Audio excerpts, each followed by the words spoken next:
Good evening and welcome to Undaunted, bringing into the news untold stories. I am Star Smart. Let's begin.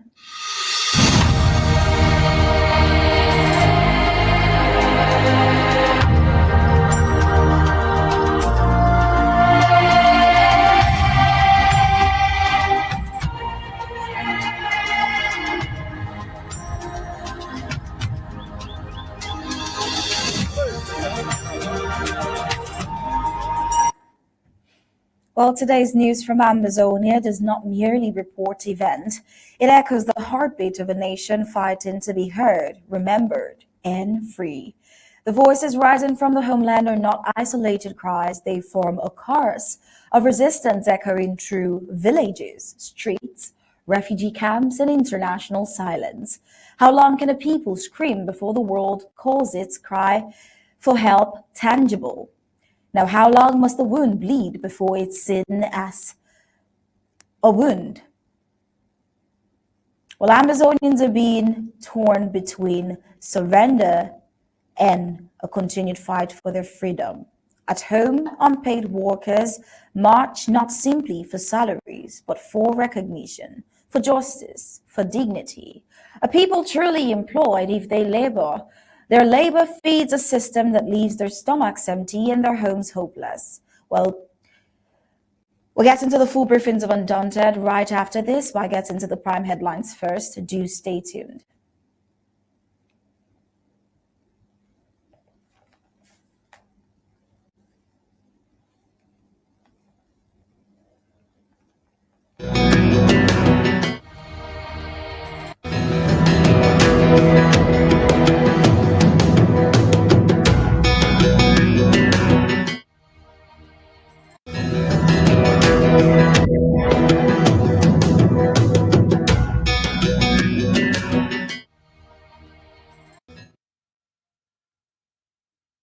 These are the prime headlines on Undaunted tonight. We see alleged land grabbing and intimidation in Makénéné, raising alarms amongst Ambazonian refugees as yet again they are the victims.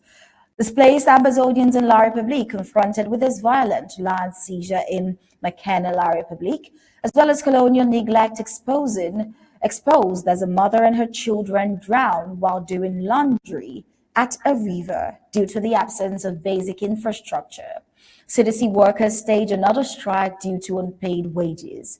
And Ambazonia's House of Assembly moves to impeach ethics chairperson over subversion and sabotage. We also take a look at the impact of war in Ambazonia as Ambazonian war tops global list of forgotten crises in 2025 on the NRC report. And around Africa, we see Sudan, 5 killed in an attack on aid convoy en route to famine-stricken El Fasher, as well as news across the globe where we see Russia vowing inevitable retribution after Ukraine's daring drone strikes. Just stay tuned as we bring the full briefings on Undaunted in a minute.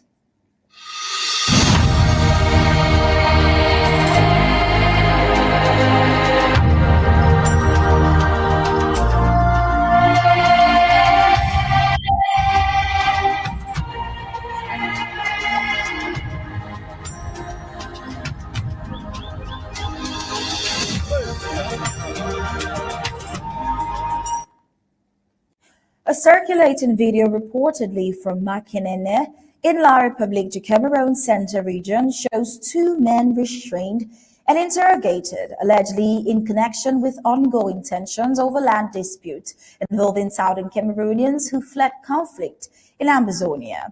Now, while the full details remain unverified, the footage and accompanying voiceover suggest that local chiefs may be directing aggressive actions to reclaim land occupied by Ambazonian settlers. Though unconfirmed, the allegations mirror a brother pattern of hardship and hostility often reported by Ambazonians seeking refuge within La République du Cameroon. Well, this troubling video clip has recently emerged, believed to be from Makénéné in the Mbam and Nubu division of La République Center region. The footage, which has circulated widely on social media, shows 2 men lying on the ground with their hands tied behind their back, surrounded by a group of people. And while the context of this particular scene remains unclear, the accompanying narration raises serious concerns about how Ambazonian refugees are being treated in the area. In the voice of a believed to be that of a loyal and local witness, the speaker describes growing tensions in the community where Southern Cameroonians who fled the ongoing war in Ambazonia are allegedly being targeted. The man claims that local chiefs, particularly the chief of Nditole, have instructed residents to reclaim all lands occupied by Ambazonians. Now, stretching from Sasa to Ntolo, according to the voiceover, these directives have reportedly led to harassment, threats, illegal seizures of farmlands, and destruction of crops.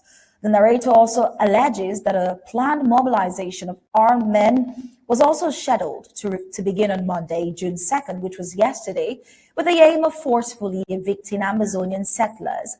Now, while these claims remain unverified and no official statement has been issued by either La Republique authorities or the local administration, the reports are deeply unsettling to many in the Ambazonian community. The individual seen restrained in the video is said to have been involved in some way in the intimidation of Southern Cameroons and were allegedly turned over to legal authorities in La Republique. Although details of their identity or the nature of their involvement remains unclear, these allegations, whether confirmed or not, are not without precedent. For many Southern Cameroonians displaced by war, resettling in La Republique often does not mean finding peace. Numerous accounts over the years have described instances of discrimination, intimidation, and marginalization even within areas assumed to be safe havens. So even if this wasn't true, it isn't far from the usual happenings, especially actions meted against Ambazonians.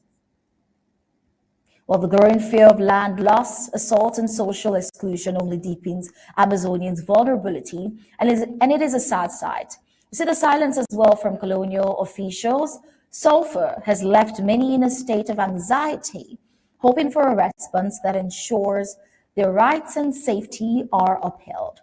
While as tensions reportedly rise, calls are growing for independent investigations into such incidents, both to clarify the facts and to protect communities caught in this crossfire of war, exile, and unresolved grievances. Well, still with Ambazonians, but now in Ambazonia, there is yet again a report of tragedy at the Yoker River. Well, in a time when most of the world enjoys clean running water and electricity as basic rights, Ambazonians are still forced to live as if in a foreign and forgotten century. Like to fetch water from rivers, do their laundry by dangerous streams, and survive without the amenities that their land could easily provide. Now, despite the presence of rich natural resources like the mentioned falls, which could power homes and improve lives, La République du Cameroun continues to exploit Ambazonia's wealth while offering nothing in return. Now, what happened in Muyuka is not just a tragic accident. It is a painful symbol of what it means to be held captive in your own homeland. In yet another harrowing reminder of systemic abandonment, a mother and her two young children tragically drowned yesterday while washing clothes by the Yoker River in Muyuka, Fako, part of the Atlantic zone of Ambazonia. Now, the children aged between 10 and 13 were reportedly swept away by a strong current in the early afternoon, while their mother, in a desperate attempt to rescue them, also succumbed to the waters. Eyewitnesses described the scene as chaotic and heartbreaking. Locals rushed to help, but were helpless against the force of the river. And what began as a routine chore turned into a devastating tragedy, underscoring a brutal truth many Ambazonians live with daily. In the 21st century, basic services like access to clean water remains a luxury that Ambazonians cannot even see, not because the resources aren't there, but because they are not for them. The loss of these lives is not just a natural tragedy. It is a political indictment. It is a modern era absurdity. In this modern era where clean running water, electricity, and sanitation are considered fundamental human rights, the people of Ambazonia are still forced to risk their lives in rivers to do laundry simply because their land, rich in resources, continues to be exploited without any benefit. La République du Cameroon, the colonial state forcefully occupying Ambazonia, has long focused on extracting from Ambazonian soil timber, oil, cocoa, coffee, and many more, while turning a blind eye to the urgent developmental need of the people. Areas like Muyuka are left without functioning infrastructure, with no government support for schools, clinics, or safe water systems. Yet, ironically, Mencham Falls, one of Ambazonia's most powerful natural resources, remains largely untapped for the benefit of its own people. If properly harnessed, it could provide us sustainable electricity and water to very large parts of not just the nation, but even neighboring nations. But of course, that is not part of La Republique's interest. The focus is always on the parts of Ambazonia that yield wealth, not those that require investment. This is not just a story about a river. It is about the violent consequences of international underdevelopment. That mother and her children did not die solely from a river current. They died from years of calculated negligence, from being held captive in a system that sees Ambazonians only as a mine zone, not as a home. Now, as the cries from Muyuka echo through the valleys of Ambazonia today, they carry with them a plea that can no longer be ignored. The people are not asking for miracles. They're asking for dignity, for water that they can access without fear of death, for light in the night, for the right to live, not just survive.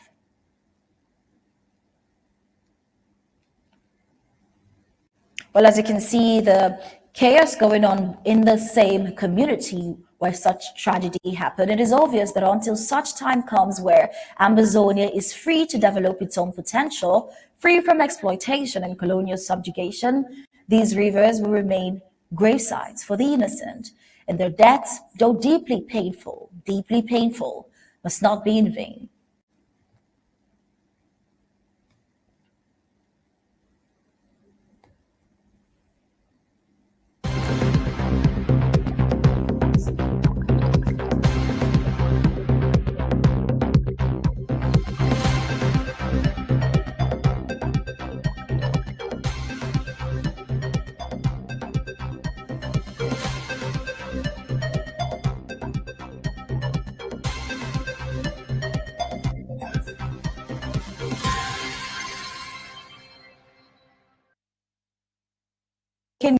Undaunted reveals that a young boy, reportedly unarmed, has been shot this evening. The shooting comes amidst a day of aggressive operations by the colonial forces in the area, who have been accused of intimidating civilians and forcing registrations for the upcoming elections. Well, we interrupt our regular programming with breaking news from Antarinkan specifically. We just received this disturbing report of a young boy that was shot near the Anglican church in the Les Biens quarter, and the incident occurred around 7:30 this evening. Sources on the ground tells us the boy was unarmed. This comes after a day of heightened tension in the area, with the colonial military reportedly carrying out these raids and pressuring residents to register for the upcoming colonial elections. Now, while the exact circumstances remain unclear, possibility of a targeted killing by the military or the boy being caught in crossfire between state and colonial forces is being investigated. We have a team working to gather more information and will bring you updates as they develop. Do stay tuned. Now back to the news. While still on the home front, we see in yet another show of frustration, workers of the Cameroon Development Corporation, the CDC, have staged a strike over months of unpaid salaries. The protest on June 3rd today, marked by chants and placards in Compania and Tico, underscores the growing discontent with management and the colonial regime's failure to prioritize the welfare of its workforce. Now, accusations of dishonesty were levied against the general manager as the workers demanded immediate payment and accountability. The event throws a sharp spotlight on a broader governance failure where taxpayers' funds appear to serve bureaucracy more than those who actually earn them. Well, the Cameroon Development Corporation, one of the largest state-run enterprises operating in Ambazonia, witnessed another wave of worker unrest today, June 3rd, as employees downed their tools in protest of months-long salary arrears. In Colpania and Chico, today. As is obvious on screen, you see them with their placards. This happened in Colpania and Chico. Visibly frustrated workers held up these placards and sang protest songs.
Frustrated workers holding up their placards and singing protest songs, calling out the general manager for what they described as repeated dishonesty and unfulfilled promises.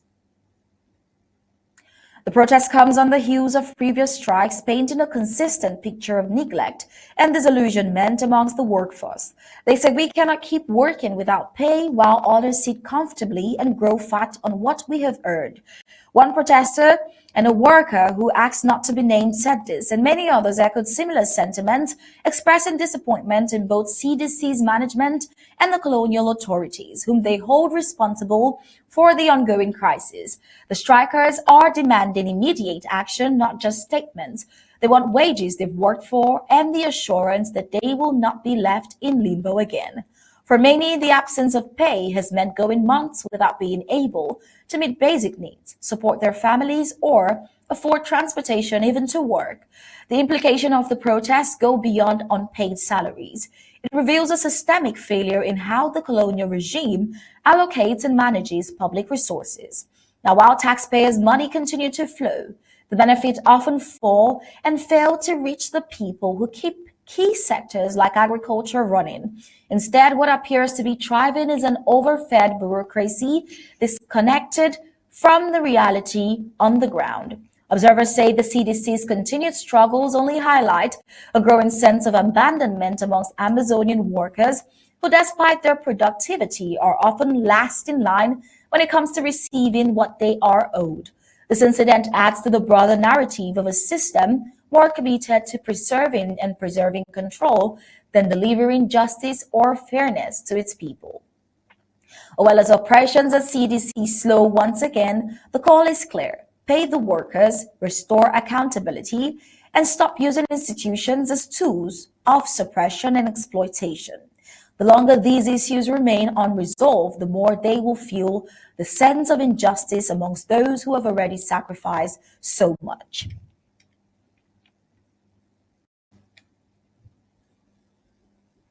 An interesting development occurred in Ambazonia amongst its government, and we see that from Washington, D.C. on 29 May 2025, a major political storm is unfolding within the government of the Federal Republic of Ambazonia. Now, as the House of Assembly has officially adopted a resolution demanding the immediate resignation and impeachment of Mrs. Dorothy Ngwa, chairperson of the Ethics Commission. The resolution passed during an emergency session on May 3rd, 2025, also calls for a formal criminal investigation into what lawmakers described as actions detrimental to the unity and effectiveness of the liberation struggle.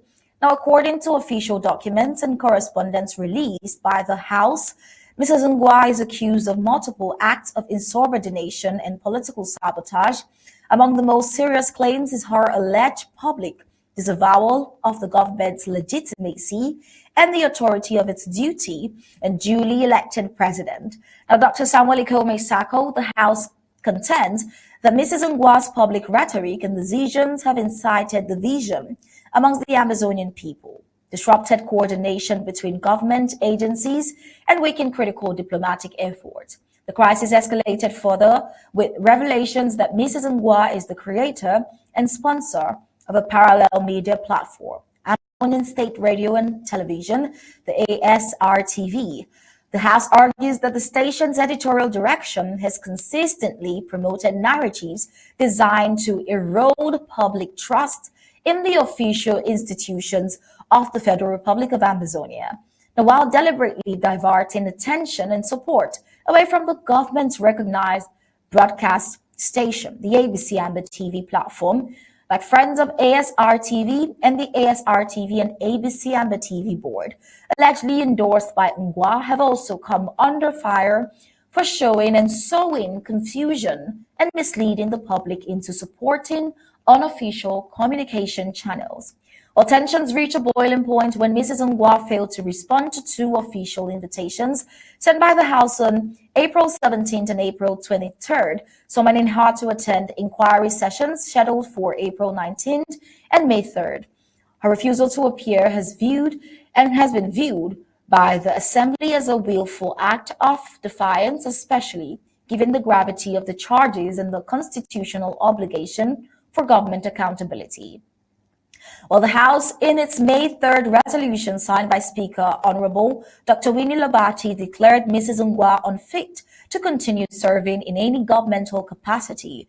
The Assembly demanded her immediate resignation and instructed all operational arms of the Federal Republic of Ambazonia to suspend cooperations with her.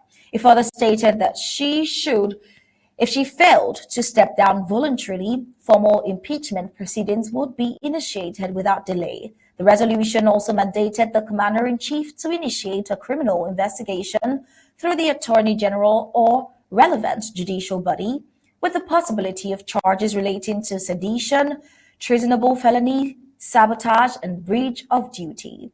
While reaffirming its commitment to media freedom, the House condemned the manipulation of public media for political subversion.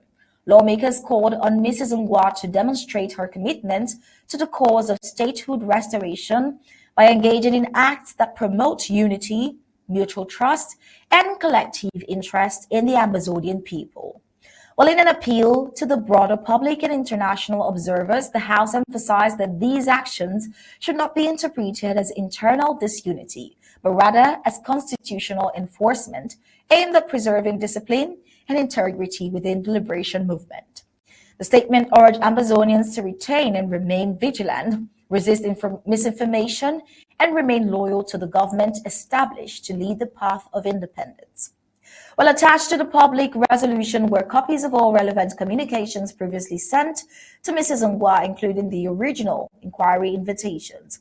At the time of publication, Mrs. Ngwa has not made any official response, but the House of Assembly has assured the public that this resolution will be gazetted and circulated widely to ensure transparency and accountability in handling this significant development.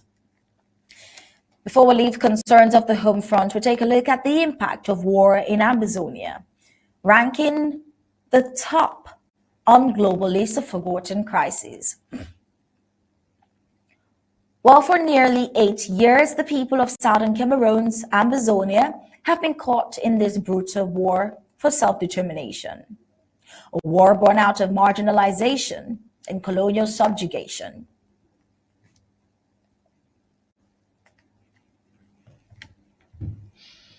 Not just colonial subjugation, but as well as inheritance and the failure of post-colonial governance in the Cameroons.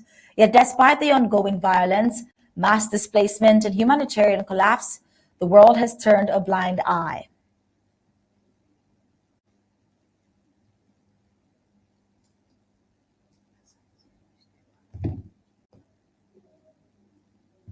Well, we see Ambazonia ranking the top one on the list of African nations' most forgotten and neglected words. Well, with that, we'll head on to the news around Africa, and we hope to bring more of this in our subsequent bulletins. Just stay tuned as we get into the news around Africa.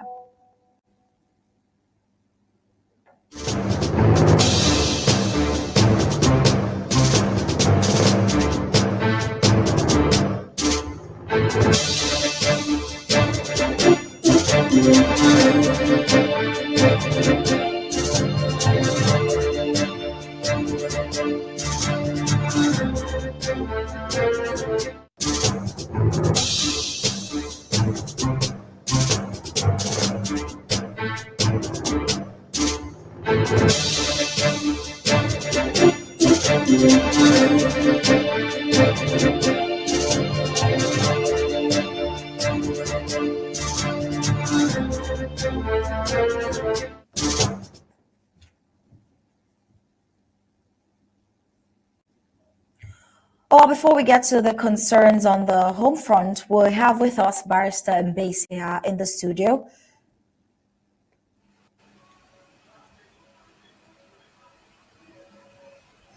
Good evening, Barrister Mbeseha. Yes, good evening. I'm happy to It's a have me pleasure back. having you. Well, we've seen some very important reports of concern, starting with Ambazonians who were displaced.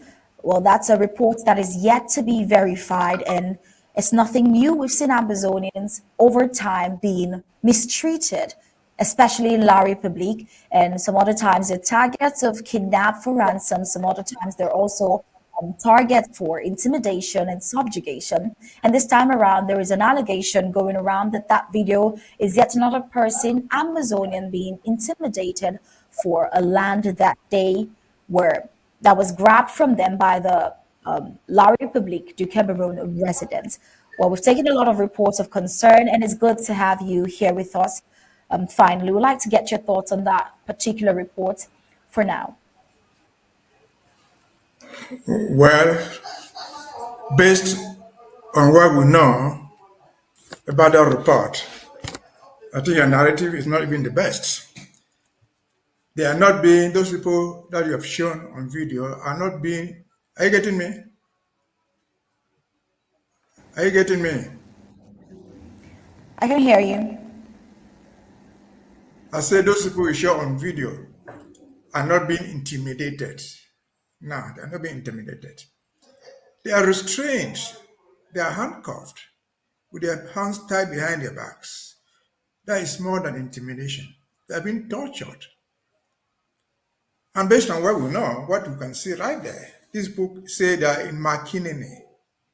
Makénéné is in the south. These people, I can tell you, are not trespassers. They are walking on land. They didn't just invade. They are not invaders. They are Cameroonians in their own terms, because they come from the northwest and southwest, which they call it Cameroon. They have gone to Makénéné, either because of the war or because they went there just to farm. They acquired land and they farm there. And people are torturing them. You see them with their hands tied behind their backs. Why? Because according to them, well, we know, they are Anglophones. They have to go back. That's the story they are telling. It's not us inventing it. They are Anglophones, they have to go back. And they are taking this thing worldwide to the whole nation of Cameroon. And what you might want to ask is, where is Mr. Mosonge with his commission on living together? Is this a thing for the gendarmes just to go and catch one person and say you are doing this? No. It's the national dilemma, which requires the president, not even Mosonge, requires some high authorities to act. These people have been tortured. As you find them sitting there with their hands tied behind their backs. And he's saying the story, they've asked all Ambazonians, call them Anglophones, to go to leave their place. The question is it a community that you want us to live with? Where is Mr. Mosonge's commission on living together? They say nothing. This is Mr. Mosonge, if you put in the larger context, who happens to come from Fako, where somebody, another authority, woman official, an elected official, stood up to say foreigners was hanging on their necks, and Mozambique did nothing. And so, this is only evidence to show that we have to leave.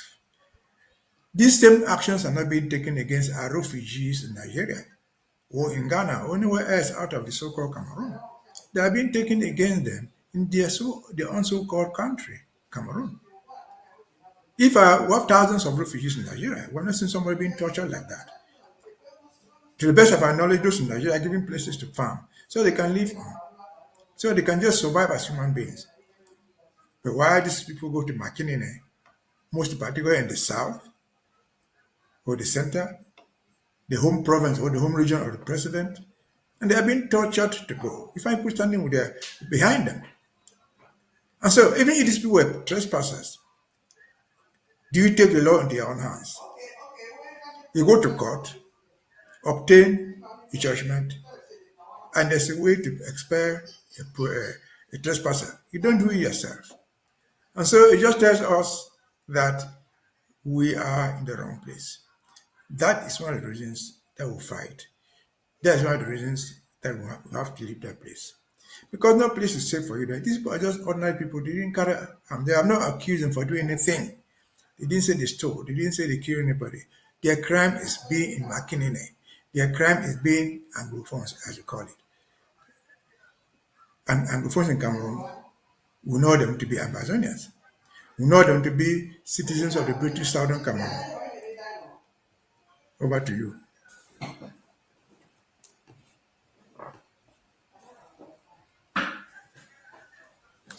Over to you.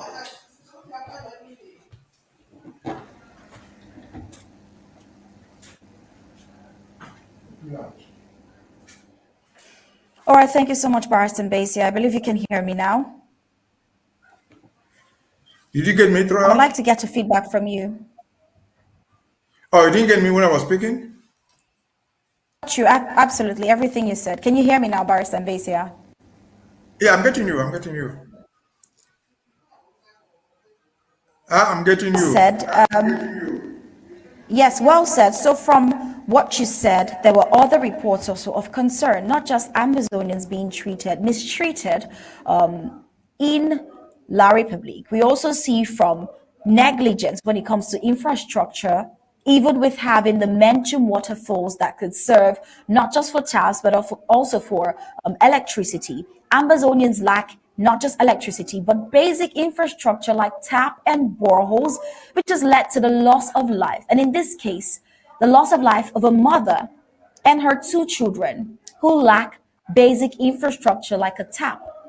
And unnecessary debt that is still sad and making leaving the entire community in consternation. Now, away from that, we move away from not just lack of basic infrastructure to also a lack of basic infrastructure is one of the things. And away from that, we also move to a lack of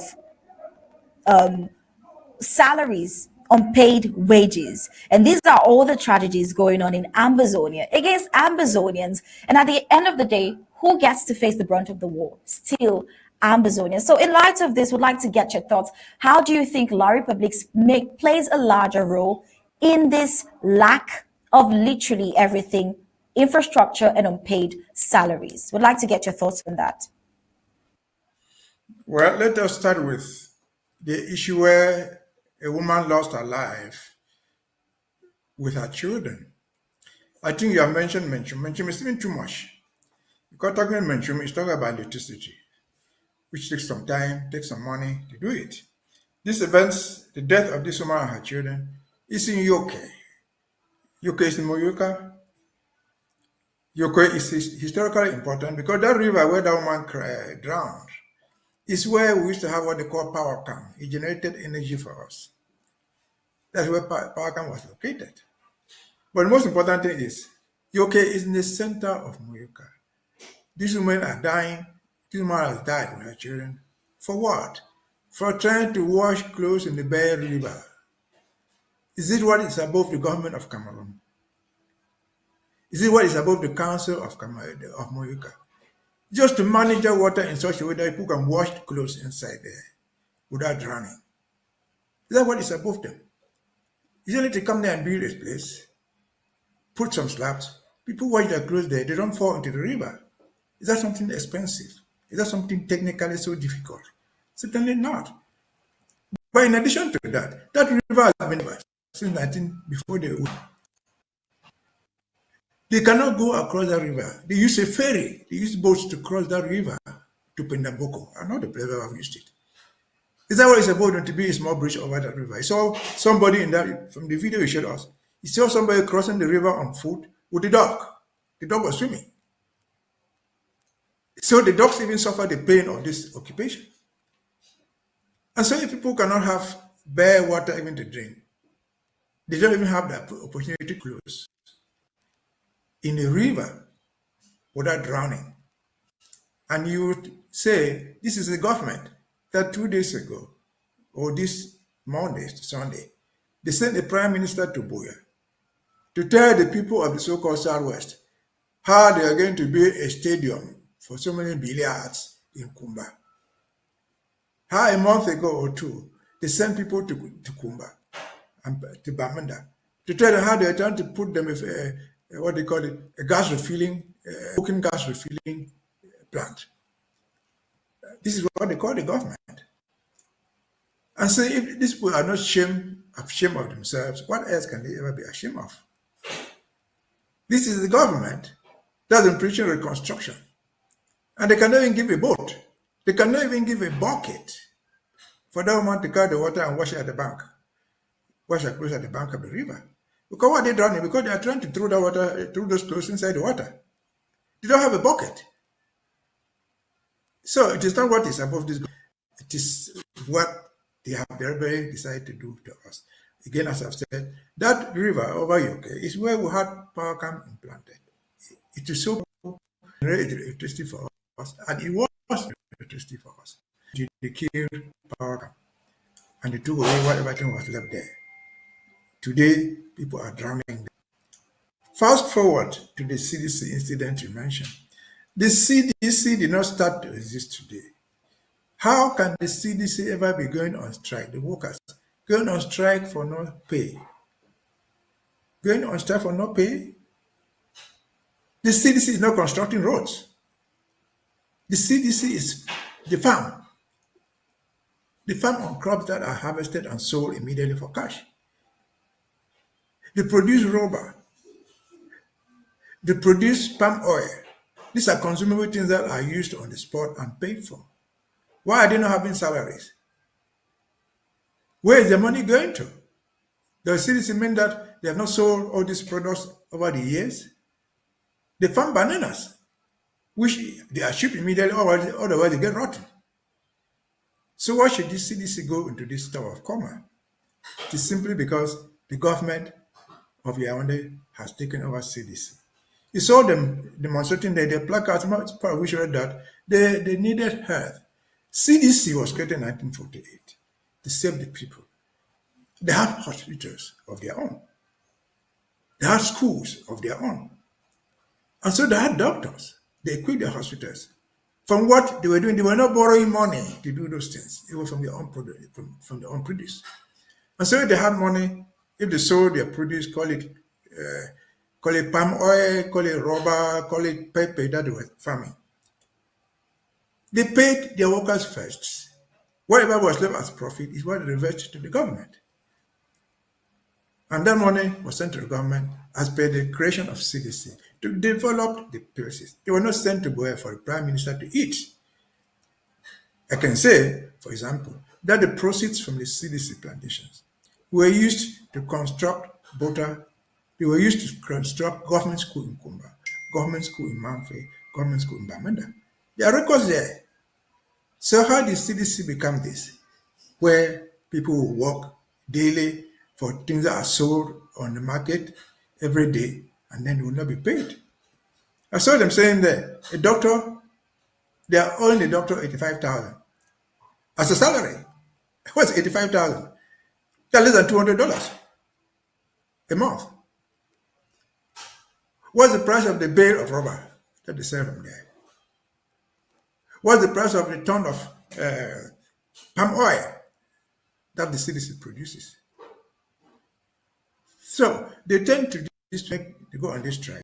Fine, going down the road is they will go to somebody called a duo to come and calm them. What has the duo got to do with this nonsense of people's salaries working in the CDC? What's the minister got to do with somebody started working in CDC? Absolutely nothing. Because the rule is that the workers pay them first. Priority is the salary. If there's any leftover benefit, that's when it is sent to the government to be invested in specific ways. But we've joined a junta, which is a matter of criminals, which is a matter of armed robbers. If you go to the ministry, wherever Ministry of Agriculture or Commerce, wherever it is, you ask, how much money did the CDC bring in this year, and where did it go to? If you go there, we've heard about Sonora, you ask, how much money did Sonora bring in? Sonora, they don't say oil in Sonora for credit. How much money did they bring it? And where is the money? What happened to it? You have no account. And so, again, this is the government of armed robbers. It's a government of criminals. They are doing this to us purposefully. Why the CDC? There are other state-owned plantations in the east of the Mongo, and so on and so forth. The Zange grows rubber. Palm oil is grown across the river by the River Mongo. And so, again, we are not supposed to have been where we are, but we are there. Shall we ever revive our CDC to be what it is? We would. Again, talking about CDC, the story is long. They have sold CDC part of it and thrown the money. Part of it, they have destroyed it and given land to people and taken it by way of payback to construct their own private houses, to build hotels in Boya, and wherever the CDC is found. This is sad. We're not supposed to have been there. We're there. We have to fight. It is our responsibility to fight until we get out of the mess. What do you? Made so much point, like you've made so much point that I can resonate to, and you couldn't have said it any better. And this is one of the reasons why we always like to have you here on Undaunted, for you to dissect these topics. Now, when we take a look at the other reports we saw today, we see the breaking news we had. It is yet another tragedy. It is yet another tragedy. And from our perspective on Undaunted, we only see that this is actually how the life for Ambazonians on a daily basis, either being caught in the crossfire or facing tragic situation due to colonial negligence while still harnessing or taking and exploiting the resources of Ambazonia. In our breaking reports, I believe you got the details of that, Barrister Mbeseha. We saw yet again another incident of somebody being shot, caught in the crossfire, or a possible retaliation of the colonial military. Nobody is certain how this young man was lost. We hope to bring more of these details to the report. But in your thoughts, would you say this is another avenue to see the sad human cost of the war? Or what would you think would be the cause of such sad situation, such sad death of another young youth, a male yet again? Again, I've said it many times before, the death of that young man is already one too many. He's not being caught in crossfire. No, it's a deliberate attempt to eliminate the so-called Anglophone resistance. That's just a fact. When this started in 2016, 2017, we saw people in parliament in Yaoundé publicly saying, let us kill all the Anglophones. They put that out there publicly. Even a senator or an MP from somewhere in the Boroba said that he would put a prize if his son in the military would come back home with the heads of several Anglophones that he has killed. So it's not a coincidence. It's a deliberate plan. And so it's not being caught under crossfire. Because the war itself started well calculated. The president of the republic, who declared the war, has said nothing to sympathize with those who are just victims of the war, those who are being caught under crossfire. The president has said nothing. The minister of defense has said nothing. The prime minister has said nothing. Silence in the face of wrongdoing is complicity in that act. And so they are silenced. Some guy, prefect, will come out somewhere, sous-prefect, A mayor will come out to say something. You don't represent the government. You have no voice in what is called government anywhere. We expect to hear from the president. We expect to hear, at the very least, from the Minister of Defense. We expect to hear from the Prime Minister. So their silence is complicity in what is going on. It is a deliberate act. I've said what goes on in Ambazonia today is a sign of no governance. Is it? No. Why have they been caught in crossfire? Why is the duo died in Bamenda? Why has the governor not been shot? So it's a deliberate attempt to eliminate us. It's a deliberate attempt to silence what they call Anglos once and for all. Again and again. The government, the best thing they will do is they will tell us why we're investigating. The Ngaribu 5 ago, investigation in Cameroon means the end of the journey. Like the children killed in St. Francisco, Mother Francisca School in Kumba. They are still investigating 5, 6, 7 years after. Complicity in the act, of course. And so that is what it is. We are all targets, Anglophones, they call them, big or small. The ones that find themselves who have escaped, who have already gone to Makénéné, are being killed, are being subdued to inhuman treatment. What is death anyway? You don't need to die physically to be dead. If someone takes away your livelihood, you're dead. If somebody expels you from where you harvest food and eat, they are killing you indirectly. I'm not seeing reprisals from Anglophones, from Ambazonians. Because to the best of my knowledge, I know they very, very well. If you go to a place like Kumba, there's a whole quarter in Kumba, they call Yaoundé quarter. These are Uwundo people there, living there. Nobody has done anything to them. And so these things are well planned. That's why government institutions designed to handle these things are quiet. That's why Mosongwe Commission is quiet. Mosongwe cannot claim to know. He lives in Yaoundé. He's a former prime minister.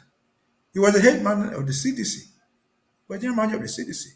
So what's going on in the CDC now, he cannot claim not to know. And so this is a deliberate attempt to destroy the existence, to completely wipe out the existence of what we call Ambazonian today, or what we call Anglophones, or what who they describe as the enemy in the house, the enemy down the maison. And so, again, we'll continue to sing the song. We'll sing the choir until we get out of it. Over to you. Point, I must say, Barrister Mbeseha, those points hit the nail on the head. And as sad and pathetic as it might sound, it's sad that this is targeted, but you have stated the bitter truth in this situation. Barrister Mbeseha, that is not all. These are reports of very important concerns at a time like this in Ambazonia. We also see something very important. Ambazonia's government seems to be having a little bit of an earthquake, a shake in the government. What would you say about the situation of Mrs. Dorothy Ngwa? Would like to get your thoughts on the situation and how does this actually show some sense of enforcement of leadership in one way or another? What are your thoughts, Barrister Mbeseha? Well, if we see something happening coming from the house concerning Dorothy Ngwa, we just, unless we miss the whole story, it's run to the end of a journey. This thing has been going on since January. And so, but it is not about Dorothy Ngwa, no. That order signed from the House concerns 7 people. Dorothy Ngwa is only one. I don't know why you missed that point. If you give me the opportunity, I'll read the 7 names who are listed there. Just give me a second. Okay. It's not Dorothy Ngwa alone. The people I see here listed in that order include number 1, Dr. Emmanuel Tita, Secretary of State for Health and Human Services. Number 2, Mrs. Aringwa, Secretary of State for the National Treasury. Number 3, Dr. Kizito Elat, State for Foreign Affairs. Number 5, Rachel Ita Tima, Under Secretary of State for Health and Human Services. Next, Victor Amba, presidential advisor. The next, Amos Tumenta, country coordinator from Gakutinja, and Mrs. Geraldine Ntum, county coordinator from Mbeseha. So it's not just Kudotim, but these are government officials. And it has been going on for long. It's just coming to the end of a journey. Because we're here in this struggle. Nobody has ever pretended anywhere that Ambazonia today or tomorrow will form a government of perfect human beings. We're going to be a government today, tomorrow, and the day after tomorrow of imperfect human beings. In other words, our individual citizens, our ministers, our activists, our members will make mistakes. What you expect in a normal procedure is when people, in fact, there's a common saying to err is human. Human beings will err. And what you expect to happen is when they err, they they they, they compare they repent. And so we have seen this, we saw this thing coming from late last year when the president appointed something called the Truth and Reconciliation Committee. It was because some things were happening. We went through that, the report was issued. That was not satisfactory. What has broken the camel's back at this stage, to the best of my knowledge, from this investigation, is the so-called Ambazonian state radio, which we have addressed so many times, where we try to put order in the house. And people will not even listen to anybody. But we cannot have a government of everybody without anybody leading it. Even of leaders, there must be a captain. You cannot have a ship without a captain. That captain is not going to be an angel. It's going to be a human being. And once you cease, you jump out of this ship. You abandon the crew on the ship. You abandon the captain. Yes, you have ceased the crew. By your own actions, it's not something hatred. A government, like any organization, needs some control. You have to control the team. It's a team. People have to live in a team. And a team means there is self-discipline. There's collective discipline. And once you jump out of those disciplinary lines, you have kicked yourself out. Again, we don't have a government of perfect people. We have a government of human beings who would accept that they went wrong somewhere. Because until their kingdom come, even in the future tomorrow, we're not going to have an Ambazonian government that is perfect. We are going to have an Ambazonian government where discipline will be brought, where indiscipline will not be accepted. We're not going to have a heaven with all angels. Even in heaven, if we read the Bible, we heard that even in heaven there was a fight. Angel Michael went out of the out of the thing to fight the angel Gabriel. And what happened is that he kicked himself out and he found himself in hell. And so that is what it is. It was something we could see coming. And thank the House for taking those measures. They didn't just take those measures. They've shown us from those documents. They did everything that was necessary to bring the crew back. They issued orders. Come and let us say your version. Nobody cared. Can we accept to live in such a government, to live in such a community where nobody respects anything? Nobody respects anything. No, that is not acceptable. To say these people are disciplined, for example, is not to kill you. Again, the doors are still open. Remain in the struggle. But not all of us in the struggle hold responsible offices. It could be there, and there are thousands and thousands and millions there, but only few are called to hold offices. And if you are one of those called upon to serve, you also must learn to abide by some rules. You must also accept to say that to err is human. To forgive yourself, one, and to forgive others if that is necessary. Because you cannot be perfect where you yourself cannot forgive imperfection. Over to you. Thank you so much, Barrister Mbeseha. These are the major concerns from the home front, but we took a final report that talks about the Amazonian war getting to the top on the NRC's list. So before we let you go, in your very last statement, we'd like you to talk about this quickly. The war has evolved until this point, and the struggle for Ambazonia's independence is still ongoing. At this point, the Ambazonian War has topped the chart of NRC's list of the forgotten crises. I'd like to get your thoughts on that. And when do you think the international community would finally decide to get involved with the Amazonian crisis and finally bring this to a just end? Well, we can only speculate. The NRC putting out the information. It's not us putting out the information. It means that people are noticing what is going on. People are witnesses to what is going on. Will this bring in the international community? I think so. The events that we've seen happen in the past few weeks, in the past few days, not even weeks, tell us that the international community is watching. Maybe you remember the interview from Tebe Mbeki. He said something. Is Tebe Mbeki one of us? No. He was talking on behalf of the international community. He was talking, in fact, on behalf of the African Union. And so they are noticing us. It might be long in coming, but I believe it is going to come. Our prayer is that those things should come sooner than later. The international community is watching. We also have the international community is not made of piece of sticks. They are human beings. Those videos that you showed there where somebody is being tortured for just farming, they go viral. Those things are seen everywhere.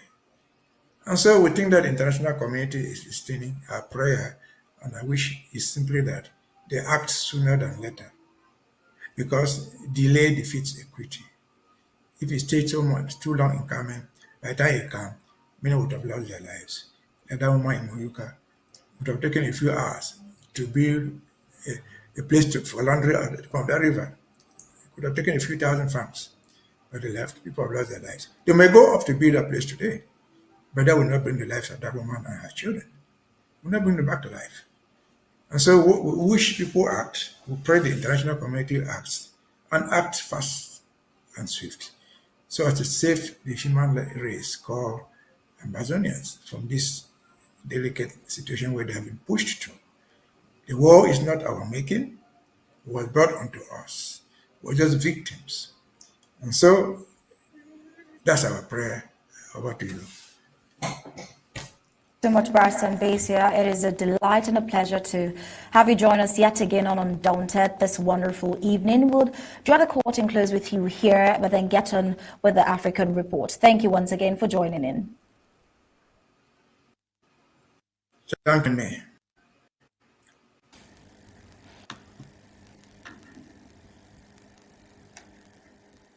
Well, on.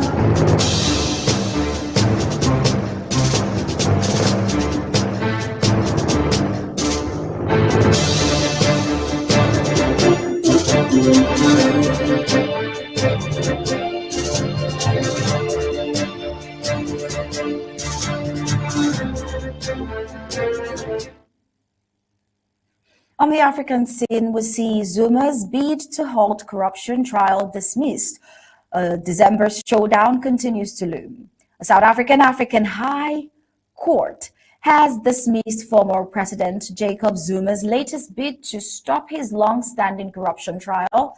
Zuma, along with French arms company Thales, is facing serious charges including corruption, money laundering, and racketeering linked to a multi-billion rand arms deal dating back to 1999 when he was deputy president. Now, the former president argued that repeated delays and the deaths of key witnesses had undermined his rights to a fair trial, but a judge disagreed, noting that most delays were caused by Zuma himself.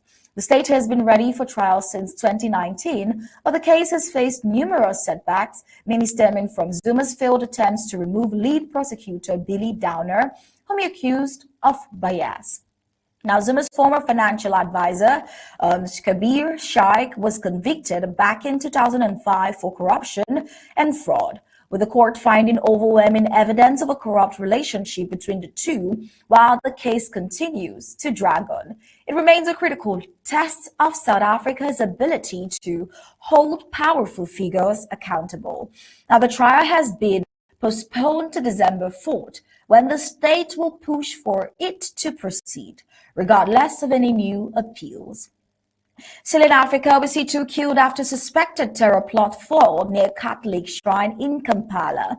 Uganda military authorities say they intercepted a suspected terror plot in the capital, Kampala, killing 2 individuals believed to have been preparing an explosive attack near a major Catholic shrine. The incident occurred Tuesday in Munyonyo, a suburb of Kampala, as the country marked Matthias Day, a solemn national holiday that draws thousands of pilgrims together. Well, with that, we'll head on to the news on the global scene.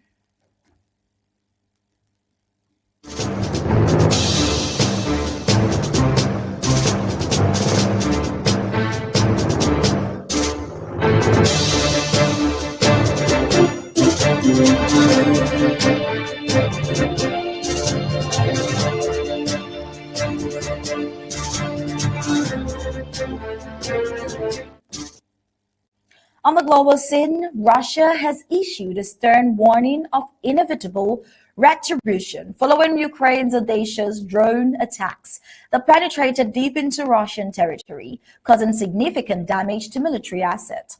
Dmitry Medvedev, deputy chairman of Russia's Security Council and a close ally of President Vladimir Putin, declared that those responsible for the attacks should worry, as retribution is inevitable.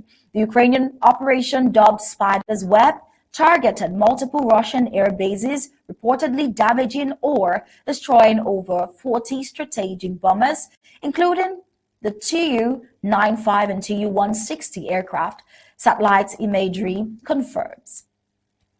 While Ukraine security services, the SBU, claimed that the attack compromised approximately 34% of Russia's strategic missile carriers, inflicting an estimated $7 billion in damages. In a separate but equally significant move, Ukraine targeted the Kerch Bridge, a vital link between Russia and the annexed Crimea region. Ukrainian forces reportedly planted explosives over several months, culminating in a detonation that severely damaged the bridge's underwater support pillars. That marks the 3rd time Ukraine has struck the bridge since the onset of the conflict. Now, these coordinated strikes represent a substantial escalation in Ukraine's military capabilities and strategic reach.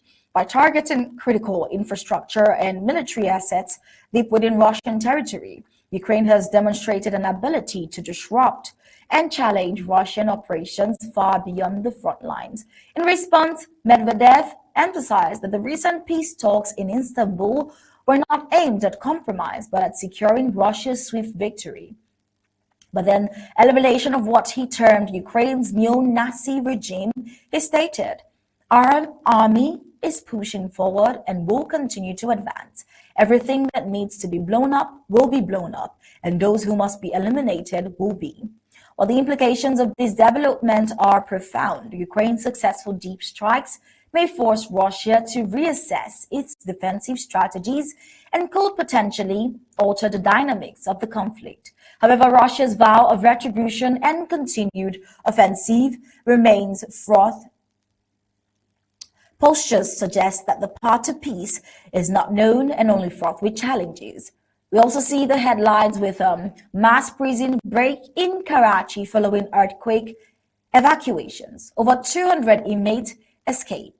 In a dramatic turn of events, over 200 inmates escaped from Karachi's Mali district jail late Monday night after a series of mild earthquakes prompted an emergency evacuation.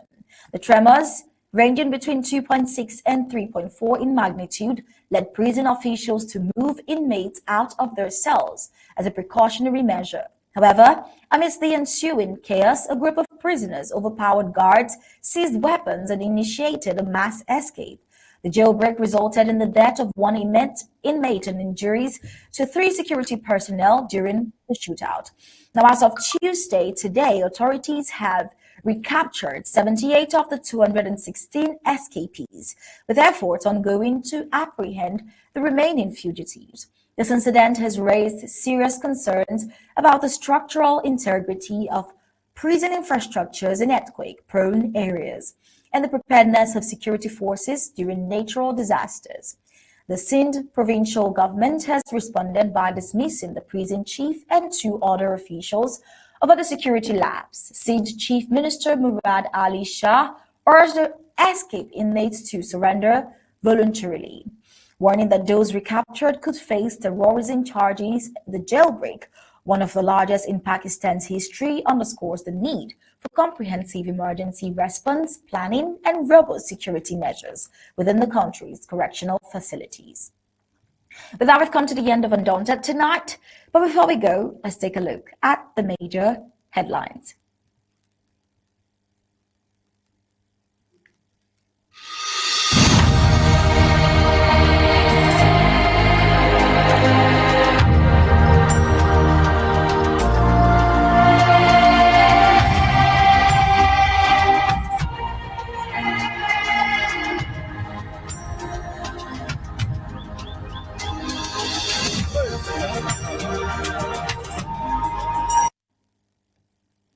On Undaunted tonight, we saw the alleged land grabs and intimidation suppression in Makénéné, raising alarm for Ambazonian refugees. Displaced Ambazonians in La Republic were confronted with violent land seizures in Makénéné, La Republic. We also saw colonial neglect exposing the harms it has caused as mother and children drown while doing laundry at a river due to absence of basic amenities. CDC workers also staged another strike due to unpaid wages, leaving the question, where do the wages really go? We also saw on the African scene